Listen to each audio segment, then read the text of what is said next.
Question number 71। आज की class में कंप्यूटर की क्लास है, तो एक सेकंड बस। क्वेश्चन नंबर 71 है, modern computer are very reliable but they are not. जो मॉडर्न कंप्यूटर है वो रिलायबल तो है, लेकिन साथ साथ वो और क्या भी है, फास्ट। हाँ भाई, फास्ट तो है वो। दे आर नॉट फास्ट, नहीं ऐसा तो नहीं है। दे आर नॉट पावरफुल, नहीं। दे आर नॉट चीप, मतलब वो सस्ते नहीं है, नहीं। आजकल कंप्यूटर क्या हमारे सस्ते भी। दे आर नॉट इनफैलिबल। इनफैलिबल क्या होता है हमारा? इनफैलिबल होता है कि, हाँ, अगर हम बहुत सिंपल भाषा में कहें, इनफैलिबल का मतलब होता है इनकैपेबल ऑफ मेकिंग मिस्टेक। मतलब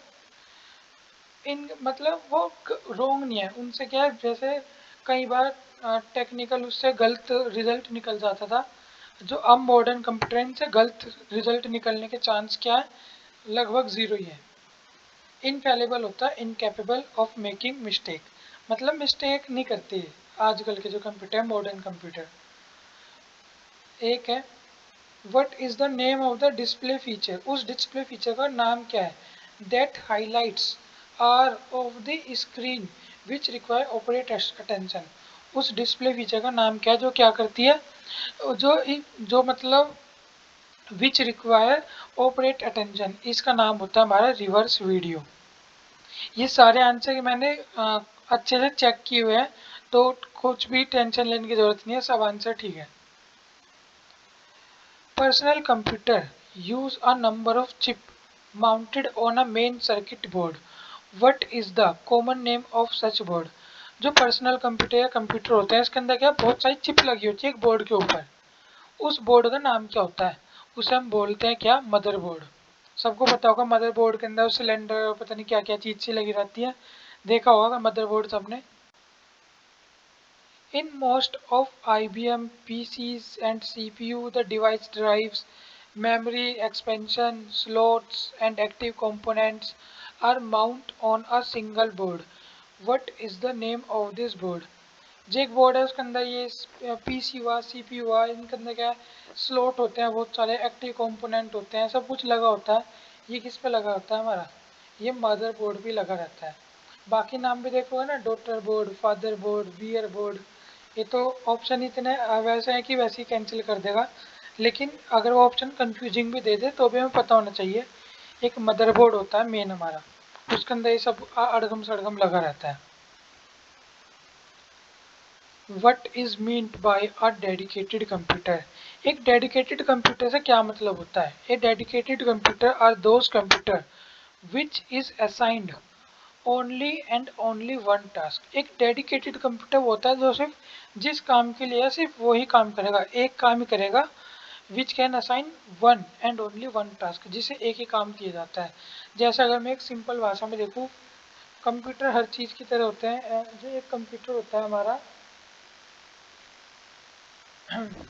जैसे एक थर्मामीटर होता है, वो जब वो आने लगे इंफ्रारेड वाले, उन उनसे क्या है, इंफ्रारेड वाले से उसका काम है सिर्फ इंफ्रारेड को जनरेट करना।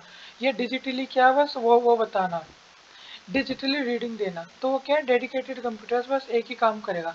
ये इसे छोड़ो, ये भी फिर भी बहुत अलग हो गया। मेट्रो के अंदर जाते हैं, जैसे हम वो लगाते हैं अपना मेट्रो पास, जो वो गेट से होते हैं अपना आप खुलते हैं, अगर हम उस गेट के अंदर देखें वहाँ भी तो कंप्यूटर सिस्टम लगा है। उसका काम क्या है, बस ऑन ऑफ करना। तो डेडिकेटेड काम होते हैं, जिस काम को कहे सिर्फ वही टास्क करेगा वो, और दूसरे टास्क नहीं करता।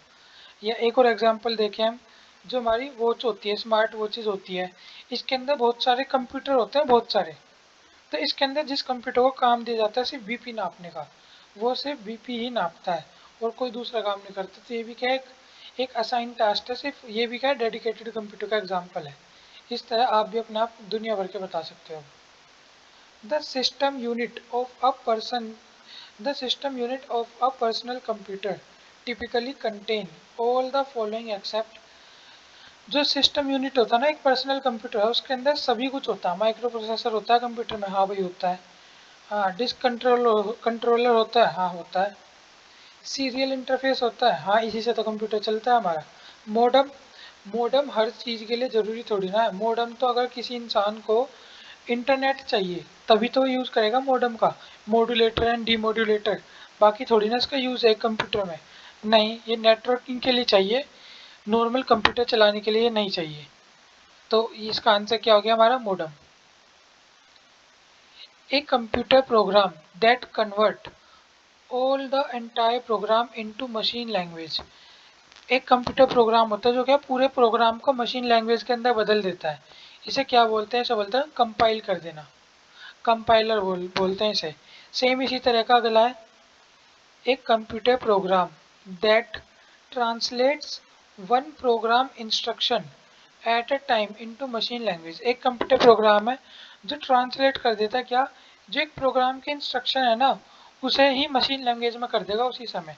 इसे क्या बोलते हैं, इंटरप्रेटर। इंटरप्रिटेटर क्या होता है, एक स्मॉल टर्म्स है। अ, अगर कोई पूरा एक साथ कर दे उसे कंपाइलर बोलते हैं, इंटरप्रिटेटर इससे छोटी टर्म है। एक है, एक स्मॉल और intelligent device is so cold because एक स्मॉल इंटेलिजेंट डिवाइस है जिसे कहा जाता है it contain with in it. ये क्या करता है, ये सेंसर ही तो होते हैं हमारे, ये भी एक तरह के कंप्यूटर ही होते हैं। A fault in a computer program which prevent it from working correctly is known as. कई बार कंप्यूटर के अंदर क्या है, एक मतलब गड़बड़ हो जाती है, जैसे हम क्लिक करना चाहे कुछ दबता कुछ हो रहा है, हम ओके कर रहे हैं वो डबल प्रेस हो रहा है, ट्रिपल प्रेस हो रहा है, अलग अलग किसी भी तरह की प्रॉब्लम आती है। मान लो मैं यहाँ इस तरह से मैं इसे कवर करना चाह रहा हूँ ऐसे, लेकिन ये येलो की जगह ये गायब भी हो रहा है, तो ये क्या बग बोलते हैं हम इन्हें। मिटा देता हूँ उसे। इसे क्या बोलते हैं हम, बग।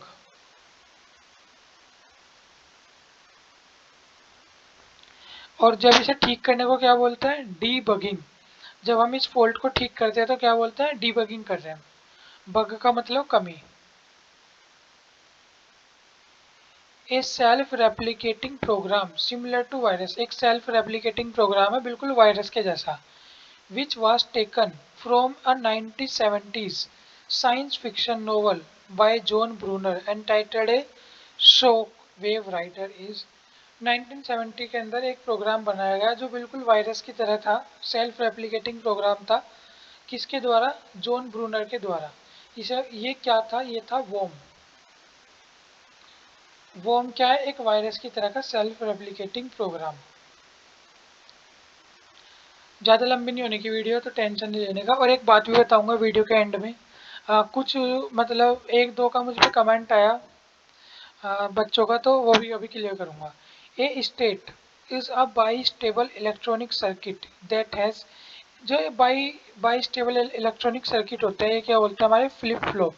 इसे टू स्टेट भी बोलता है, टू स्टेट सर्किट भी बोल देते हैं फ्लिप फ्लॉप को। अनवांटेड ये रेपिटिशियस मतलब लगातार, वो रिपीट होने वाले।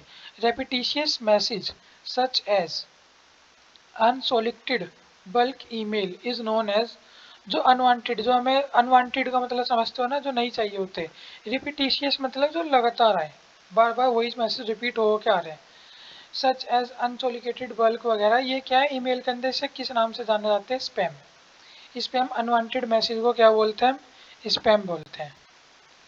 DOS इसकी फुल फॉर्म क्या होती है, तो सबको पता ही होगा, disk operating system. Full form होती है किसकी, डिस्क डोस की। Who is the chief of Microsoft. Microsoft एक तरह से इसकी जो खोज करता है जो था, कौन थे, बिल गेट्स। इस टाइम पर माइक्रोसॉफ्ट के CEO कौन है, ये है हमारे सत्य नडेला, याद रखना। माइक्रोसॉफ्ट के CEO कौन है, सत्य नडेला।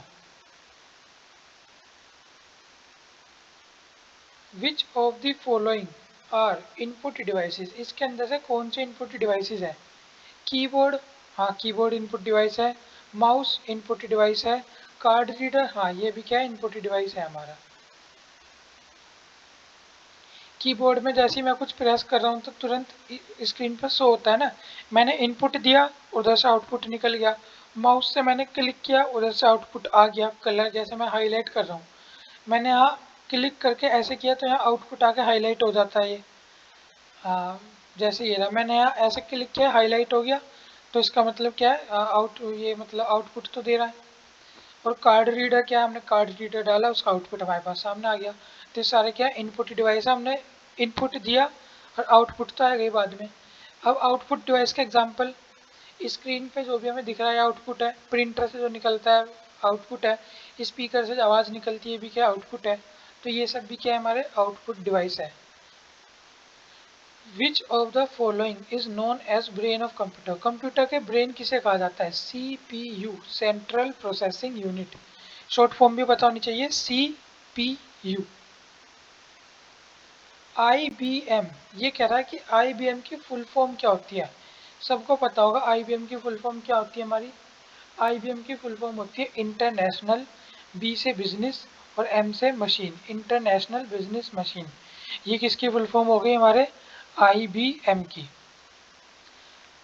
नेक्स्ट क्वेश्चन है, dash translate and execute program at run time line by line. Line by line क्या है, जो अभी हम ऊपर ही पढ़ के आए हैं, जो कोई प्रोग्राम है उसे साथ साथ कौन क्या करता है, लाइन बाय लाइन ट्रांसलेट या एग्जीक्यूट कौन करता है, इंटरप्रिटेटर। ये क्या करता है, लाइन बाय लाइन प्रोग्राम को क्या करता है, एग्जीक्यूटर ट्रांसलेट करता है। हम यहाँ भी पढ़ के आए हैं interpreter. A computer program that translate one program instruction at a time. इसका मतलब one program instruction at a time मतलब लाइन बाय लाइन, और जो पूरे पेज को एक साथ करते हैं उसे क्या बोलते हैं, कंपाइलर। तो ये तो हमारे क्वेश्चन हो गए। अब मैं थोड़ी सी बात कर रहा हूँ, जिसे सिर्फ क्वेश्चन देखने थे वो छोड़ के जा सकता है, और जिसे कुछ डाउट थे तो मैं बता देता हूँ। मेरे पास मतलब कमेंट आया था एक दो मैसेज का, मैं बता दूं जो कमेंट है ना, मैं मतलब एक बार ही देखता हूँ, सारे कमेंट इकट्ठे एक बार ही देख लेता हूँ मैं, या तो सुबह को या शाम को। तो जो मेरे पे कमेंट आए थे कि जो सर आपने कहा था कि सिलेबस में तो डी फार्मा, उनकी जो साइट है उस पर डी फार्मा लिखा है सिलेबस के ऊपर, तो फिर ये कंप्यूटर और करंट अफेयर की क्लास क्यों आ रही है। तो मैं बता दूं, जो उनका आप जब खोलोगे ना उसे पूरे को, एडवर्टाइजमेंट का पूरा खोलोगे, तो वहाँ उन्होंने लिख रखा है हमारे सिलेबस के अंदर 80% सब्जेक्ट, 20% में जर्नल अवेयरनेस और कंप्यूटर। तो जो 80% सब्जेक्ट है ना, वो सब्जेक्ट का उन्होंने बताया कि सब्जेक्ट है जो हमारा ये डी फार्मा लेवल का आएगा, बाकी 20% तो हमारा आना ही है। इसके अलावा एक दो भाई ने मेरे ये भी पूछा था, शायद ये पूछा था कि नेगेटिव मार्किंग है क्या। तो नेगेटिव मार्किंग का उन्होंने कोई भी शो नहीं कर रखा है, इसका मतलब नेगेटिव मार्किंग नहीं होगी। एक भाई ने ये भी पूछा था कि सर पेपर क्या 16 मई को ही होएगा, तो 16 मई को ही पेपर होगा। अभी एक दो दिन में एडमिट कार्ड भी आ जाएगा 10 तारीख के आसपास, तो 16 मई को पेपर होगा। एक भाई ने ये भी कहा था कि सर जो पिछली बार जो हमारा मोहल्ला क्लिनिक के अंदर पेपर आया था वो वो है, तो वो जो पेपर है ना एग्जैक्ट कहीं भी प्रोवाइड नहीं है, इसलिए हम क्या है प्रीवियस ईयर मल्टीपल क्वेश्चंस कर रहे हैं जो आ सकते हैं, और अब तो हम डी फार्मा सिलेबस से ही कर रहे हैं सारे क्वेश्चन। ठीक है, तो आज की वीडियो इतनी रखते हैं। Thank you so much.